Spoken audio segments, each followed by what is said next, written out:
రాసుకొచ్చిన ఇది ఈ కుట్రపూరితం అంత ఏంటంటే నిజంగానే బీఆర్ఎస్ పార్టీ బీజేపీ తోటి పొత్తు పెట్టుకోవడానికి ఆ కుతకోతలాడుతుంది తాతాలాడుతుంది అని ఈ పెద్ద మనిషి ఉన్నాడుగా ముసిముసి నవ్వులు నవ్వుతాను.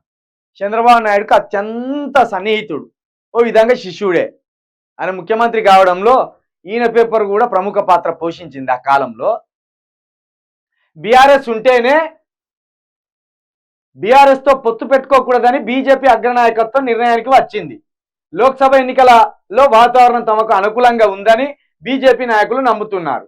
ఈ ఎన్నికల్లో బీఆర్ఎస్ను దెబ్బతీయగలిగితే రాష్ట్రంలో ప్రధాన ప్రతిపక్షంగా ఎదగవచ్చు అన్నది వారి ఆలోచన. దీన్ని బట్టి అర్థమవుతుంది కదా, కాంగ్రెసు బీజేపీ, అదేవిధంగా కాంగ్రెస్ పత్రికలు బీజేపీ పత్రికలు, బీజేపీకి అనుకూలంగా ఉండే పత్రికలు, ఈ రెండు పత్రికలు కలిసి బీఆర్ఎస్ని మరింత డౌన్ఫాల్ చేస్తూనే, బీఆర్ఎస్ పార్టీ ఇక్కడ ఏం లేదని చెప్తూనే, బీఆర్ఎస్ పార్టీని ఖతం చేస్తూనే, ఇక్కడ బీజేపీ ప్రతిపక్షంగా కాంగ్రెస్ అధికార పక్షంగా ఉండడానికి తెర వెనుక కుట్రలతోనే ఇలాంటి పేపర్ల ద్వారా, ఇలాంటి రాధాకృష్ణ లాంటి ఫేస్ల ద్వారా ప్రజలని భ్రమపెట్టి మభ్యపెట్టే ప్రయత్నాలు జరుగుతున్నాయి.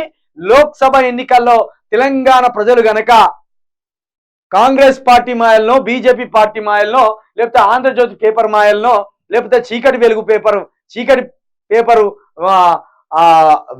ఆ మాయల్లో, లేకపోతే దిశ పేపరు మాయల్లో పడితే గనక మనమే ఉరితాళ్ళు కొనుక్కొని దుకాణానికి పోయి మన మెడలకు వేసుకొని ఊగినట్టు అవుతుంది. ఇప్పటికే నీళ్లు బంద్ అయినాయి, పొలాలకు కరెంటు బంద్ అయింది, అనేక రకాలైన దాడులు జరుగుతున్నాయి. మరోవైపు రైతన్నల ఆత్మహత్యలు, ఆటో డ్రైవర్ల ఆత్మహత్యలు కూడా జరుగుతున్నాయి. వీటికి పరిష్కారం ఒక్కటే, లోక్సభ ఎన్నికలు. లోక్సభ ఎన్నికల్లో గనక ఈ ప్రాంతంలోని ప్రజల ప్రాణాలు భద్రంగా ఉండాలంటే లోక్సభల్లో 17 సీట్లలో మెజార్టీ సీట్లు ఈ ప్రాంతం ప్రజల కోసం నిలబడుతున్న పార్టీకి ఓట్లేయండి. అర్థమైందిగా. జర్నలిస్టుల మీద దాడులు జరుగుతాండే, రైతులు చచ్చిపోతే చచ్చిపోయినాయి అంటాండి. తిన్మార్ మల్లిగాని లాంటి వాడు ఏమంటాడు, రైతులు చత్తాన్లు, ఆటో డ్రైవర్లు చత్తాను, మరి క్యాబ్ డ్రైవర్లు ఎందుకు చత్తలేరు అంటే క్యాబ్ డ్రైవర్లు కూడా చంపాలి అనేది వాళ్ళ ఆలోచన.